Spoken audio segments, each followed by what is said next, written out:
Well, guys, I think I need to update my review video. It was mostly positive. I did like a 7 month, 11,600 mile review or whatever. And I said mostly good things, And then I took a trip down to Lake Powell, did a towing test, got good MPGs, no complaints there. And then this morning, there's some issues that happened. I'll kind of just cut over to when I began to film about that right now. What's up, everybody? So I'm here now with this boat. Actually has the gearbox seized up a few days ago, so we pulled it out early, and then we had the houseboat and a couple of jet skis that we kept playing on. Well, we just unloaded all the crap from the houseboat onto the dock to then come and put it in the back of the boat to tow it home. And my truck, it won't start. It's being weird. I hopped in. It turned on no problem for about 3 seconds, and then just turned off, and then it wouldn't come on again at all. The P was just, it's flashing on the parking lights, flashing the little P logo, And then it was also, all these messages came up: service, DEF's low, and that's low, right? I can get home on it. It's like a quarter tank of DEF, right? Still, but service fuel filter. I'm at 12,000 miles now, so I have 3,000 more miles technically before I'm supposed to service my fuel filter. Sorry, this car's driving by. But that light came on. 4-wheel drive doesn't work. All these things. It had this message that says something and I'll go back in. Maybe I'll say it again. But it's stay in drive until you're where you want to go, because once you're out of drive, it might not go back into gear. All these bad things. And then after a while, though, I kind of just turned it off a couple of times, kept trying. After about 10 minutes or so, it would start to turn over. But that almost like a skipping noise, like a noise, or like a chick, like that noise, like that very first type noise before it turns on. It would just do that as long as I would let it, until I would push the button to turn it off. Sorry. So anyways, we're gonna hop in here now, see if it changes at all. Oh man, please be nice to me. Are you freaking kidding me? I'm so happy right now. Well, let's see though, because it turned on good last time. What I wondered about was, this was sitting at 126 degrees outside. Is it too hot? But other trucks are driving around. Okay, let's put it into.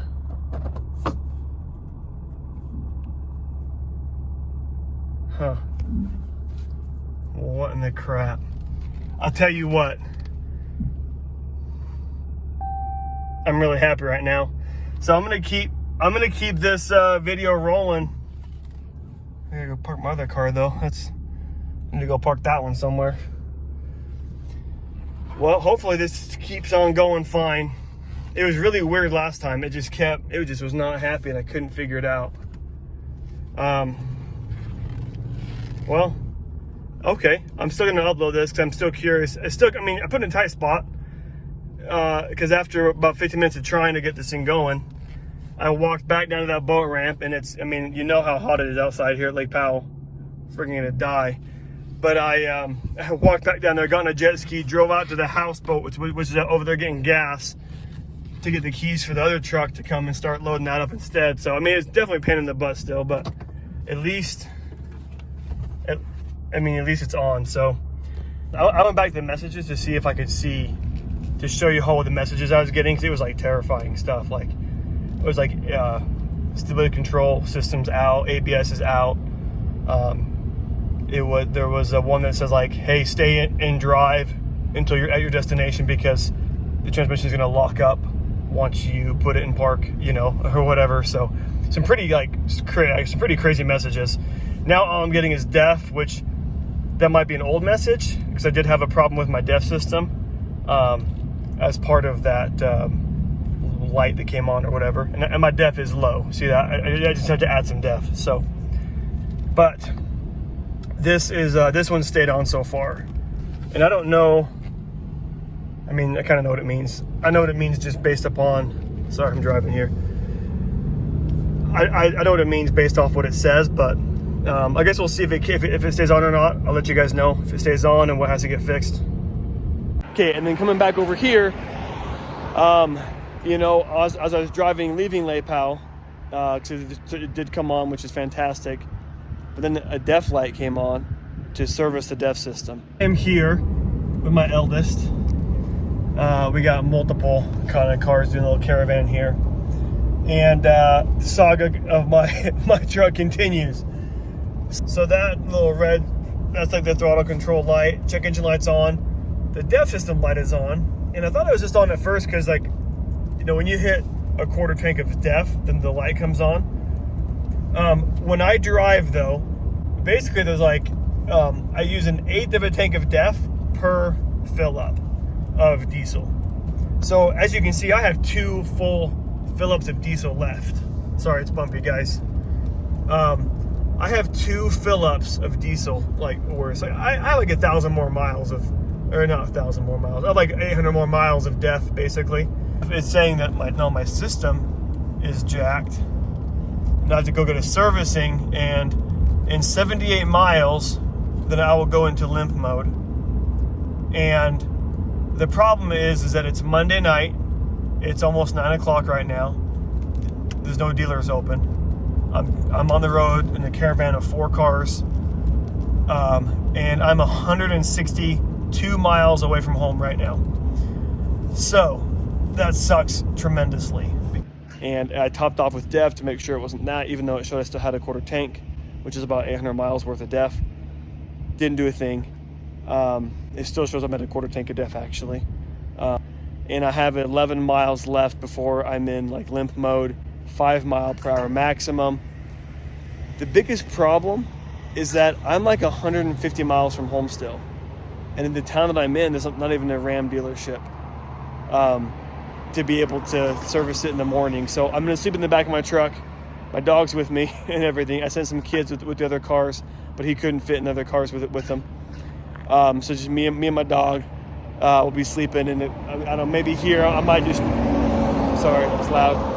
I might scoot somewhere else, I'm not sure yet. And I watched a bunch of videos, and sometimes you can clear it yourself if you go buy a code reader. And so I'm gonna try that in the morning, and then so I can try and drive home, because otherwise I have this boat full of stuff. You know, like to get a tow would be a pain in the butt. I'm about 2.5 hours from home still, about 160 miles from home. The closest dealership right now is about, I think, 80 miles away, which at 5 miles per hour is like 14 hours, which sucks, especially because it's through Price Canyon, which is like the most dangerous canyon in Utah, from what I've heard of, like just accident statistics and stuff like that. So I don't want to go through that canyon at 5 miles per hour, especially at nighttime. But it's just a long day. So I'm going to sleep here, and I'm going to try to go and get a code reader in the morning. But honestly, guys, like I'm a bit bummed, because I thought I'd get more by buying something brand spanking new. It's been around for a while. This motor's been around for a long time. This truck's, even with the DEF in there, DEF's has been with this motor for a long time. So it's kind of dumb that so soon I'd have a DEF system issue, but I guess it is what it is. Well, after basically being stuck for like 14 hours in Price, Utah, there is actually a Ram dealership here called Price Auto Groups. I didn't notice it like on the searches, that it was a Ram dealership. So I went to AutoZone and to some other little place, and they couldn't figure out what was wrong. The other mechanic shop, it wouldn't let them clear the codes. And I wasn't going to have them diagnosed and fixed, because it would take too long. Plus, and it's under warranty, right? So, but I went to the Ram dealership, and I spent a few hours there. They got me in pretty quick, so I'm grateful for it. Still, it's definitely a few hours of just kind of sitting around. But they had good service and everything like that, and they got it in. And they thought, there's no connection, there's no like communication happening. So they thought, well, it's probably like a pinched wire, or maybe like like if a critter got in there and ate the coating off the wire, which I guess they do like to do that, then that can cause issues, they said. But none of that. As they kind of dug deeper into it up on the lift, there's just like a communication issue with the injector or something like that. So they couldn't fix it. It'll need a lot more time in the shop. The good news is that they were able to kind of clear it out to where I have my check engine light is on still. and it says service DEF system, see dealer, but there's no mileage countdown, which is the biggest thing. So I'm good to go. I had like 6 miles left until limp mode. At least as of right now, I can drive it forever, and it should be okay. So, well, saga continues on. I thought it was good to go. Hey, there's codes, but no more ticking time bomb of a 5 mile per hour threat. But I've been driving now for, I don't know, maybe like 50 miles or so, and then it came on with a 150 mile warning of then I'd go into limp mode with a 5 mile per hour maximum speed. So luckily, according to my GPS, that should get me to my in-laws' house to drop off the boat, get my cooler and my dog back to my house, and then I should be able to kind of just inch it into the dealership near me where I bought it, for it to get fixed, and I should have just a few miles to spare. So I guess it's still a pain in the butt after all. Anyways, this will be all this time for sure for this video, but I will, once I know what's wrong with it, I'll for sure make a video to follow up with why exactly the DEF stopped injecting, or why the communication breakdown happened. Once they can get in there and fix it, I can kind of see what was wrong, and I'll make a video about that. So if you are curious about the DEF system and why a 2022 Ram with only 12,285 miles on it right now is having issues and breaking down, not breaking down, but kind of sort of, then tune in. Please subscribe and follow along. So help get some answers before you maybe buy one or don't or whatever. So that's the end of the saga on this one. Thanks for those that watched and tuned along.